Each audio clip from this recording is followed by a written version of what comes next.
ನಮಸ್ಕಾರ ಎಲ್ಲ ಕರ್ನಾಟಕ ಖಡಕ್ ಸುದ್ದಿ ಯೂಟ್ಯೂಬ್ ಚಾನಲ್ ಮೆಂಬರ್ಸ್ಗೆ ಏನ್ರಿ ಸೋಷಲ್ ಮೀಡಿಯಾ ಇನ್ಸ್ಟಾಗ್ರಾಮ್ ಫೇಸ್ಬುಕ್ ಏನು ತೆಗೆದ್ರು ಒಂದು ಕಡೆ ಜೆ ಪಿ ಹುಡುಗರು ಜೆ ಪಿ ಅಂತ ಹೇಳಿ ಸಪೋರ್ಟ್ ಮಾಡ್ತಾರೆ. ಗುಂಪ್ನ್ಯಾಗ ಒಬ್ಬನ್ನ ಮಾಡಿ ತಲೆ ಹೊಡೆ ನೀವು ಗುಂಪ್ನ್ಯಾಗಿರ್ತಾವ ಅಂದಿ ಸಿಂಹ ಯಾವತ್ತು ಸಿಂಗಲ್ಲ. ಅದು ನಮ್ ಜೆ ಪಿ ಅಣ್ಣ ಒಂದು ಉತ್ತರ ಕರ್ನಾಟಕ ಅಂದ್ರೆ ಜೆ ಪಿ ಅಣ್ಣ ತಟಕ್ ಬಂದು ಈ ಕಡೆ ಬ್ಲಡ್ ಲೈನ್ ಟೀಮ್ನವರು ಅವ್ರ ಟೀಮ್ನವ್ರು ಸೇರಿ ರಾವ್ಲೆನ್ಸ್ ಸಪೋರ್ಟ್ ಮಾಡ್ತಾರೆ. ಮಹೇಶ್ ಬಿ ನಮ್ ಬಿಜಾಪುರ್ ಹುಲಿ ಮತ್ ನೀ ಜಗಳ ಆಡ್ದಾಗ ನೀ ಇನ್ಸ್ಟಾಗ್ರಾಮ್ ದಾಗ ರಿಪ್ಲೈ ವಿಡಿಯೋ ಹಾಕ್ಬಿಟ್ಟಿ ಇಬ್ರು ಎದ್ರ ಬಿದ್ರ ಕೂತ್ ಮಾತಾಡ್ಬೇಕಿಲ್ಲ. ಏನ್ರ ವಿಡಿಯೋ ಮಾಡೋದಿತ್ತಂದ್ರ ಸಮಾಜಕ್ಕೆ ಒಳ್ಳೇದಾಗೋದ್ ಮಾಡ್ರಿ, ಅದ್ ಬಿಟ್ಟು ಕಾಂಟ್ರವರ್ಸಿ ಎಲ್ಲ ಬಿಡ್ರಿ. ಇವನ ಒಳಗಡೆ ಬಂದು ಸೋಷಿಯಲ್ ಮೀಡಿಯಾ ತೆಗೆದು ನೋಡ್ತೀನಿ, ಬರೀ ಅವ ವಿಡಿಯೋ ಬರತ್ತವ. ಜೆ ಪಿ ರಾವ್ಲೆನ್ಸ್ ದಯಾ ಗೋಲ್ಡನ್ ಸನ್ಶೈನ್ ಹುಡುಗಿ ಥರ್ಡ್ ಪರ್ಸನ್ ಅವ್ನ ಯಾರೋ ಖಚಡ ನನ್ನ ಮಗ ರೋಸ್ಟರ್ ಅಂತವ ಅರ್ಜುನ್ ಅದಿ. ಫಸ್ಟ್ ಆಫ್ ಆಲ್ ನಿಮ್ಗೆ ಮಾಡಕ್ ಕೆಲ್ಸ ಇಲ್ಲ ಅಂತಂದ್ರ ಕಷ್ಟಪಟ್ಟು ದುಡಿಯೋದನ್ನ ಕಲೀರಿ. ನೀವು ಜನಗಳ ಮುಂದೆ ಹೀರೋ ಆಗಿರಿ ಅಂತಂದ್ಮೇಲೆ ಅಟ್ಲೀಸ್ಟ್ ಅದರಿಂದ ದುಡ್ಡು ಸಂಪಾದನೆ ಮಾಡಿ ನಿಮ್ಮ ಮನೆಗೆ ಕೊಡ್ರಿ. ಆ ಜೆ ಪಿಗೆ ನಾನ್ ಧರ್ಮಸ್ಥಳದ ವಿಚಾರವಾಗಿ ದುಶ್ಮನ್ ಅದೀನಿ ನಾನು ಅವನ ಜೊತೆ. ಆದ್ರ ಅವ್ನ್ ಮಾಡುವಂತ ಚಲೋ ಕಂಟೆಂಟ್ ನೋಡಿ. ರಾವ್ಲೆನ್ಸ್ ಚಲೋ ಕಂಟೆಂಟ್ ಮಾಡ್ತಾನ, ಬಹಳಷ್ಟು ಜನರಿಗೆ ಹೆಲ್ಪ್ ಆಗುವಂತ ಕಂಟೆಂಟ್ ಮಾಡ್ಯಾನ. ಅವ ದಯಾ ಅವ ಮೊನ್ನೆ ಕೆಟ್ಟದಾಗಿ ಮಾತಾಡ್ಯಾನ. ಅವ ಆನ್ಲೈನ್ ಬೆಟ್ಟಿಂಗ್ IPL ಪ್ರೆಡಿಕ್ಷನ್ ಮಾಡಿ 2 ವಾರದಿಂದ ನನ್ನ ಕಡೆ ಬೈಸ್ಕೊಂಡಿದ್ದಾನೆ. ಇದು ಯಾವ್ದೋ ಕಾಂಟ್ರವರ್ಸಿಗಳು ಕಂಟಿನ್ಯೂಸ್ ಆಗಿ ಸೋಷಿಯಲ್ ಮೀಡಿಯಾದಾಗ ನಡೀತದ. ಅದ್ರಾಗ UK ಆಮೇಲೆ ಕೆಟ್ಟ ಪದಗಳನ್ನು ಮಾತಾಡೋದು. ನಾವು ಕೆಟ್ಟ ಪದಗಳನ್ನು ಮಾತಾಡೀವಿ, ನಾವು ಅದ್ರ ಬಗ್ಗೆ ಕಾನೂನು ಬಗ್ಗೆ ತಿಳ್ಕೊಂಡಾದ್ಮ್ಯಾಗ ಕಾನೂನಿಗೆ ಹೆದರಿ ಅದನ್ನ ಬಿಟ್ಟಿದೀವಿ. ಆದ್ರೂ ಈ ಸೋಷಿಯಲ್ ಮೀಡಿಯಾದಾಗ ಹುಡುಗರು ಅದನ್ನೇ ಮಾತಾಡ್ತಾರೆ, ಕೆಟ್ಟದಾಗಿ ಮಾತಾಡ್ತಾರೆ. ಅವ್ರಿಗೆ ಸಪೋರ್ಟ್ ಮಾಡ್ದಂಗೆ ಇವ್ರಿಗೆ ಸಪೋರ್ಟ್ ಮಾಡ್ದಂಗೆ ಅವ್ರಿಗೆ.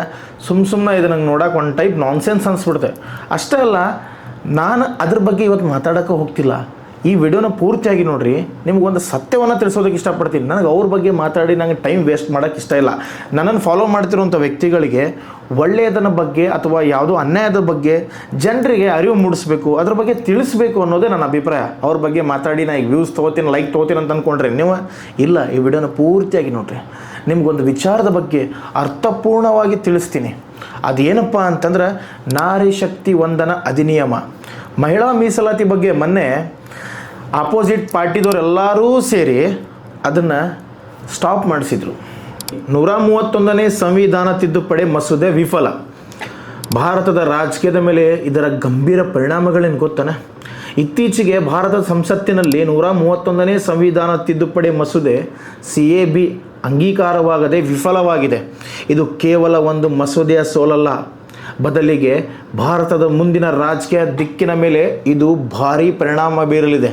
ಮಹಿಳಾ ಮೀಸಲಾತಿ ಜಾರಿ ವಿಳಂಬವಾಗಲಿದೆ ಮತ್ತು ದಕ್ಷಿಣ ಭಾರತದ ರಾಜ್ಯಗಳು ಸಂಸತ್ತಿನಲ್ಲಿ ತಮ್ಮ ಪ್ರಾತಿನಿಧ್ಯವನ್ನು ಕಳೆದುಕೊಳ್ಳುವ ಭೀತಿ ಎದುರಾಗಿದೆ. ಈ ವಿಡಿಯೋದಲ್ಲಿ ನಾವು ಇದರ ಬಗ್ಗೆ ಸಂಪೂರ್ಣ ವಿವರಗಳನ್ನು ತೋರಿಸೋಣ. ಈಗ ನೋಡ್ರಿ, ಮತ್ತೆ ಅಣ್ಣ JP ಬಗ್ಗೆ ರಾವ್ಲೆನ್ಸ್ ಬಗ್ಗೆ ಮಾತಾಡೋಣ, ಅದು ಚಲೋ ಇರ್ತೈತೆ ನೋಡೋಕೆ. ನೀವೆಲ್ಲ ಶಾಣೆ ಆಗಲಿ ಅಂತ ಹೇಳಿ ನಾವು ಅಂಥದ್ರ ಬಗ್ಗೆ ಮಾತಾಡೋಕೆ ಹೋಗಲ್ಲ. ನೀವು ಇಂಥ ವಿಚಾರಗಳನ್ನು ತಿಳ್ಕೊಂಡು ದೇಶದೊಳಗೆ ಏನು ನಡೆಯಕತ್ತೈತಿ, ಯಾವ ವ್ಯಕ್ತಿಗಳಿಗೆ ಹಿಂದೆ ನಾವು ಹೋಗಬೇಕು, ಯಾವ ವ್ಯಕ್ತಿಗೆ ನಾವು ಸಪೋರ್ಟ್ ಮಾಡಬೇಕು ರಾಜಕೀಯದೊಳಗಂತ ಹೇಳಿ ತಿಳ್ಕೊಳ್ಳಿ ಅಂತ ಹೇಳಿ ವಿಡಿಯೋಗಳನ್ನು ಮಾಡ್ತೀವಿ. ಇಂಥ ವಿಡಿಯೋಗಳನ್ನು ಶೇರ್ ಮಾಡಿರಿ. ನೀವು ಅವ್ರ ವಿಡಿಯೋ ಹೋಗಿ ಕಮೆಂಟು, ಲೈಕ್ಸು, ಫಾಲೋವರ್ಸು, ಅದ್ರ ಬಗ್ಗೆ ಮಾತಾಡೋಣ, ಇದ್ರ ಬಗ್ಗೆ ಮಾತಾಡೋಣ, ಅವನ ಬಗ್ಗೆ ಮಾತಾಡೋಣ, ಏನು ಸಿಗ್ತದ್ರಲಿ ಅದರಲ್ಲಿಂದ? ಈ ವಿಚಾರವನ್ನು ನೀವು ತಿಳ್ಕೋರಿ. ಇವತ್ತು ನಮ್ಗೆ ಎಂಥ ದೊಡ್ಡ ಮೋಸ ಆಗೈತೆ ಗೊತ್ತಾನ ಭಾರತದೊಳಗೆ. ಇದನ್ನು ವಿಡಿಯೋನ ಶೇರ್ ಮಾಡ, ನಿಮ್ಮ ಮನೆಯಾಗಿರುವಂಥ ಹೆಣ್ಮಕ್ಳಿಗೆ ತೋರಿಸಲ್ಲ. 2ನೇ ಪಾಯಿಂಟಿಗೆ ಬಂದ್ಬಿಡೋಣ. ಮಹಿಳಾ ಮೀಸಲಾತಿ ಕನಸಾಗಿ ಉಳಿದು ಬಿಡ್ತೈತೇನೆ ಅಂತ ನಿನಗೆ ಪ್ರಶ್ನೆಗಳು ಕಾಡ್ತಿರ್ಬೋದು. 2023ರಲ್ಲಿ ಅಂಗೀಕಾರವಾಗಿರುವಂಥ ನಾರಿ ಶಕ್ತಿ ವಂದನಾ ಅಧಿನಿಯಮ ಜಾರಿಗೆ ಬರಬೇಕಾದರೆ ಜನಗಣತಿ ಮತ್ತು ಕ್ಷೇತ್ರ ಮರು ವಿಂಗಡಣೆ ಡೆಲಿಮಿಟೇಷನ್ ಆಗಲೇಬೇಕೆಂದು ಷರತ್ತಿದೆ. 2021ರ ಜನಗಣತಿ ಕೋವಿಡ್ನಿಂದಾಗಿ ಇನ್ನೂ ನಡೆದಿಲ್ಲ. ಇದು ತಿಳ್ಕೋ ಸ್ವಲ್ಪ ವಿಚಾರ. 131ನೇ ತಿದ್ದುಪಡಿಯ ಮುಖ್ಯ ಉದ್ದೇಶವೇನು? ಮಹಿಳಾ ಮೀಸಲಾತಿಯ ಈ ಜನಗಣತಿಯ ಷರತ್ತಿನಿಂದ ಮುಕ್ತಗೊಳಿಸಲಾಗುತ್ತಿತ್ತು. ಈಗ ಇದು ವಿಫಲವಾಗಿಬಿಟ್ಟೈತಿ. 2029ರಾಗ ಏನು ಬರೋ ಚುನಾವಣೆ ನಡೀತಿತ್ತಲ್ಲ, ಮಹಿಳೆಯರಿಗೆ 33% ಮೀಸಲಾತಿ ಸಿಗುವುದು ಕೂಡ ಅನುಮಾನವಾಗಿಬಿಟ್ಟೈತಿ. ಲೋಕಸಭೆಯ ಸೀಟುಗಳ ಸಂಖ್ಯೆ 543ರಲ್ಲಿ ಉಳಿದಿರುವುದರಿಂದ ಮೀಸಲಾತಿ ಜಾರಿ ಆದರೆ ಇರುವ ಸಂಸದರಲ್ಲಿ 180 ಮಂದಿ ಸ್ಥಾನ ಕಳೆದುಕೊಳ್ಳಬೇಕಾಗ್ತದೆ. ಇದರಿಂದಾಗಿ ರಾಜಕೀಯ ಪಕ್ಷಗಳು ಹೊರಗಿನ ಮಹಿಳಾ ನಾಯಕರಿಗೆ ಅವಕಾಶ ನೀಡುವ ಬದಲು ತಮ್ಮ ಮನೆಯೊಳಗಿರುವಂಥ ಹೆಂಡತಿ, ಮಗಳು ಇಂಥವ್ರಿಗೆ ಟಿಕೆಟ್ ನೀಡುವ ಸಾಧ್ಯತೆ ಹೆಚ್ಚೈತಿ. ಸಂಸತ್ತಿನ ಸೀಟುಗಳ ಮಿತಿ ಮತ್ತು ಜನಸಂಖ್ಯೆ, ಇದು 3ನೇ ಪಾಯಿಂಟ್. ನೋಡ್ರಿ, ನಮ್ಮ ಭಾರತ ದೇಶದೊಳಗೆ ಲ್ಯಾಂಡ್ ಇದ್ದಷ್ಟೇ ಜನಸಂಖ್ಯೆ ಇರಬೇಕು. ಆದ್ರೆ 145 ಕೋಟಿ ದಾಟೈತಿ. ಹಂಗೆ ನೋಡಿದ್ರೆ ವರ್ಲ್ಡ್ ಒಳಗೆ ನಂಬರ್ 1 ನಾವೇ. ಲ್ಯಾಂಡ್ ಇರೋದು ಕಮ್ಮಿ, ಜನಸಂಖ್ಯೆ ಮಾತ್ರ ಕಂಟಿನ್ಯೂ ಇದ್ದೇ ಐತಿ. ಅದು ಹೋಗ್ಲಿ ಬಿಡ್ರಿ, ಅದ್ರ ಬಗ್ಗೆ ಮಾತಾಡಿ ಉಪಯೋಗ ಇಲ್ಲ. ಅಸಮಾನತೆ. ಪ್ರಸ್ತುತ ಲೋಕಸಭೆಯ ಸೀಟುಗಳು ಮಿತಿ 550ಕ್ಕೆ ನಿಗದಿಯಾಗಿದೆ. ಇದು 55 ಕೋಟಿ ಜನಸಂಖ್ಯೆ ಇದ್ದಾಗ ಮಾಡಿದ ಲೆಕ್ಕಾಚಾರ. ಆದರೆ ಇವತ್ತು ಭಾರತದ ಜನಸಂಖ್ಯೆ 145 ಕೋಟಿ ದಾಟೈತಿ. ಇಂದು ಒಬ್ಬ ಸಂಸದ ಸರಾಸರಿ 26 ಲಕ್ಷ ಜನರನ್ನು ಪ್ರತಿನಿಧಿಸುತ್ತಾರೆ. ಇದು ಅಮೇರಿಕ 7.6 ಲಕ್ಷ ಅಥವಾ ಪಾಕಿಸ್ತಾನಕ್ಕೆ 7.2 ಲಕ್ಷ ಹೋಲಿಸಿದರೆ ತುಂಬ ಹೆಚ್ಚಾಗ್ತದೆ. 4ನೇ ಪಾಯಿಂಟ್, ದಕ್ಷಿಣ ಭಾರತದ ರಾಜ್ಯಗಳಿಗೆ ದೊಡ್ಡ ಹೊಡೆತ. ಸೀಟುಗಳ ಕಡಿತ 131ನೇ ತಿದ್ದುಪಡಿ ವಿಫಲವಾಗಿರುವುದರಿಂದ ಮುಂದಿನ ಕ್ಷೇತ್ರ ಮರು ವಿಂಗಡಣೆ ಕೇವಲ ಜನಸಂಖ್ಯೆಯ ಆಧಾರ ಮೇಲೆ ನಡೀತೈತಿ. ಇದರಿಂದ ಜನಸಂಖ್ಯೆಯನ್ನು ಯಶಸ್ವಿಯಾಗಿ ನಿಯಂತ್ರಿಸಿದ ದಕ್ಷಿಣದ ರಾಜ್ಯಗಳಿಗೆ ಶಿಕ್ಷೆಯಾಗಲಿದೆ. ತಮಿಳುನಾಡು ಈಗಿರುವ ಸೀಟುಗಳು 39, ಆದರೆ 32ಕ್ಕೆ ಇಳಿಬೋದು. ಕೇರಳ ಈಗಿರುವಂಥ ಸೀಟುಗಳು 20, ಆದರೆ 14ಕ್ಕೆ ಇಳಿಯಬಹುದು. ಕರ್ನಾಟಕ 28ರಿಂದ 26ಕ್ಕೆ ಇಳಿಯುವ ಸಾಧ್ಯತೆ ಐತಿ. ಒಟ್ಟಾರೆಯಾಗಿ ದಕ್ಷಿಣದ ರಾಜ್ಯಗಳು ಸುಮಾರು 24 ಸೀಟುಗಳನ್ನು ಕಳೆದುಕೊಳ್ಳಲಿವೆ. 5ನೇ ಪಾಯಿಂಟ್, ಬಿಜೆಪಿಯ ಪ್ರಯತ್ನ. ಬಿಜೆಪಿ ಸರ್ಕಾರ ಸೀಟುಗಳ ಸಂಖ್ಯೆಯನ್ನು 850ಕ್ಕೆ ಹೆಚ್ಚಿಸುವ ಮೂಲಕ ದಕ್ಷಿಣದಲ್ಲಿರುವಂಥ ರಾಜ್ಯಗಳ ಪ್ರಾತಿನಿಧ್ಯವನ್ನು ಕಾಪಾಡಲು ಪ್ರಯತ್ನ ಮಾಡಿತ್ತು. ಆದರೆ ವಿರೋಧ ಪಕ್ಷಗಳ ಅಡ್ಡಿಯಿಂದ ಇದು ಸಾಧ್ಯವೇ ಆಗಲಿಲ್ಲ. ನಿಮ್ಗೆ ಗೊತ್ತಲ್ರಿ, ವಿರೋಧ ಪಕ್ಷದವರು ಈ ಬಿ ಜೆ ಪಿ ಏನಾದರೂ ಒಂದು ಒಳ್ಳೆಯ ಕೆಲಸ ಮಾಡ್ತಾಯಿದ್ರೆ ಅದಕ್ಕೆ ಅಡ್ಡಿ ಮಾಡೋದು ನೀವು ನೋಡೇ ಇರ್ತೀರಿ. ಇಲ್ಲ ಅದನ್ನು ದಿಕ್ಕು ತಪ್ಪಿಸುವಂಥದ್ದನ್ನು ಕೂಡ ನೀವು ನೋಡಿರ್ತೀರಿ.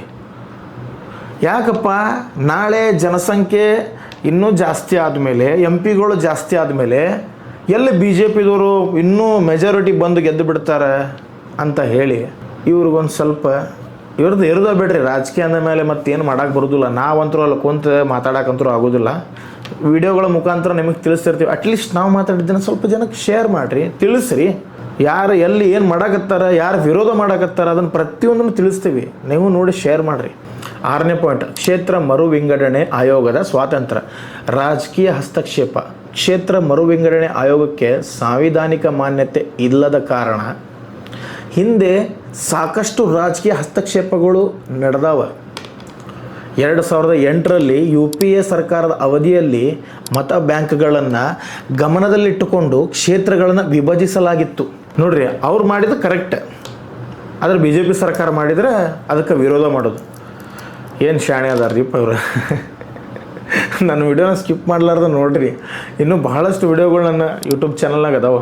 ಅದು ನೋಡಿ ಸ್ವಲ್ಪ ಶಾಣೆ ಆಗಿರಿ. ದೇಶದೊಳಗೆ ಏನು ನಡೆಯಾಗತ್ತೈತಿ, ಆ ನಡೆದಿರುವಂಥ ವಿಚಾರಗಳು ತಿಳಿತಾವೋ ಇಲ್ಲೋ ನನ್ನ ಯೂಟ್ಯೂಬ್ ಚಾನಲ್ನ ಸಬ್ಸ್ಕ್ರೈಬ್ ಮಾಡ್ಕೊರಿ. ಕಂಟಿನ್ಯೂ ಮಾಡೋಣ. ಬೆಂಗಳೂರು ಸೆಂಟ್ರಲ್ ಕ್ಷೇತ್ರವನ್ನು ಅಲ್ಪಸಂಖ್ಯಾತ ಮತಗಳನ್ನು ಕೇಂದ್ರೀಕರಿಸಲು ಸೃಷ್ಟಿಸಲಾಯಿತು ಅಂತ ಹೇಳಿ ವರದಿ ಹೇಳ್ತದೆ. ಕೇರಳ ಮಲಬಾರ್ ಭಾಗದಲ್ಲಿ ಮುಸ್ಲಿಂ ಬಹುಸಂಖ್ಯಾತ ಸೀಟುಗಳನ್ನು ಹೆಚ್ಚಿಸಿ ದಕ್ಷಿಣ ಕೇರಳದ ಸೀಟುಗಳನ್ನು ಕಡಿತಗೊಳಿಸಲಾಯಿತು. 31ನೇ ತಿದ್ದುಪಡಿಯ ಈ ಆಯೋಗಕ್ಕೆ ಸಾಂವಿಧಾನಿಕ ಸ್ಥಾನವನ್ನು ನೀಡಿ ಪಾರದರ್ಶಕಕ್ಕೆ ತರಲು ಬಯಸಿತ್ತು. ಆದರೆ ಅದು ಈಗ ಲ್ಯಾಪ್ಸ್ ಆಗಿದೆ. 131ನೇ ತಿದ್ದುಪಡಿಯ ಮಸೂದೆಯ ಸೋಲು ಭಾರತದ ಪ್ರಜಾಪ್ರಭುತ್ವದ ಸಮಾನತೆಯ ತಂದೊಡ್ಡಿದ ಸವಾಲಾಗಿದೆ. ಇದರಿಂದ ಮಹಿಳಾ ಮೀಸಲಾತಿ ವಿಳಂಬವಾಗುವುದಲ್ಲದೆ ದಕ್ಷಿಣ ಭಾರತದ ಧ್ವನಿಯನ್ನು ಸಂಸತ್ತಿನಲ್ಲಿ ಕ್ಷೀಣಿಸುವ ಅಪಾಯವಿದೆ. ಇವಾಗ ನಮ್ಮ ಕರ್ನಾಟಕದ ಜನ ಈ ವಿಡಿಯೋವನ್ನು ಬಹಳಷ್ಟು ಜನರಿಗೆ ಶೇರ್ ಮಾಡ್ತಾರೆ ಅಂತ ನಾನು ಅಂದ್ಕೊಂಡಿನಿ. ನಮ್ಮ ಭಾರತ ದೇಶದಲ್ಲಿ ಬಹಳಷ್ಟು ಸಮಸ್ಯೆಗಳಿದ್ದಾವೆ. ಅದ್ರ ಬಗ್ಗೆ ನನ್ನ ಕರ್ನಾಟಕ ಖಡಕ್ ಸುದ್ದಿ ಯೂಟ್ಯೂಬ್ ಚಾನಲ್ ನಿಮಗೆಲ್ಲರಿಗೂ ತೋರಿಸ್ತಾ ಇರ್ತೀನಿ. ದಯವಿಟ್ಟು ನನ್ನ ಚಾನಲ್ಗೆ ಸಬ್ಸ್ಕ್ರೈಬ್ ಮಾಡಿಕೊಂಡು ಸಪೋರ್ಟ್ ಮಾಡಿರಿ ಅಂತ ಕೇಳ್ಕೊತೀನಿ. ಈ ಹಿಂದೆನೂ ಕೂಡ ನಾರಿ ಶಕ್ತಿ ವಂದನ ಅಧಿನಿಯಮದ ಬಗ್ಗೆ ನಾನು ಒಂದು ವಿಡಿಯೋ ಮಾಡಿದ್ದೀನಿ. ಅದು ನನ್ನ ಯೂಟ್ಯೂಬ್ ಚಾನಲಲ್ಲಿ ಐತಿ. ದಯವಿಟ್ಟು ಆ ವಿಡಿಯೋನ ಒಂದು ಸರಿ ನೋಡಿ ನನಗೆ ಸಪೋರ್ಟ್ ಮಾಡಿರಿ ಅಂತ ಕೇಳ್ಕೊತೀನಿ. ಆದರೆ ನೀವು ನನಗೆ ಸಪೋರ್ಟ್ ಮಾಡಲ್ಲ. ಯಾಕೆ? ಯೂಟ್ಯೂಬ್ನಾಗ ಇರೋ ಲಿಂಕನ್ನು ಕಾಪಿ ಮಾಡಿಕೊಂಡು ಇನ್ಸ್ಟಾಗ್ರಾಮಲ್ಲಿ ಸ್ಟೋರಿನೂ ಹಾಕಲ್ಲ. ಅದವ್ರು ಯಾವ್ದಾದ್ರು ಕಾಂಟ್ರವರ್ಸಿ ಮಾಡ್ಲಿಕ್ಕತ್ತಿದ್ರೆ, ಯಾರ ಜಗಳ ಮಾಡ್ಲಿಕ್ಕತ್ತಿರ, ಯಾರ ಕೆಟ್ಟದಾಗಿ ಪದಗಳನ್ನು ಯೂಸ್ ಮಾಡಿ ಕಂಟೆಂಟ್ ಮಾಡ್ತಿರುವಂಥ ನಾನ್ಸೆನ್ಸ್ ಕ್ರಿಯೇಟರ್ಸ್ಗಳಿಗೆ ನೀವು ಸಪೋರ್ಟ್ ಮಾಡ್ತೀರಿ. ಅದು ನನಗೂ ಗೊತ್ತು.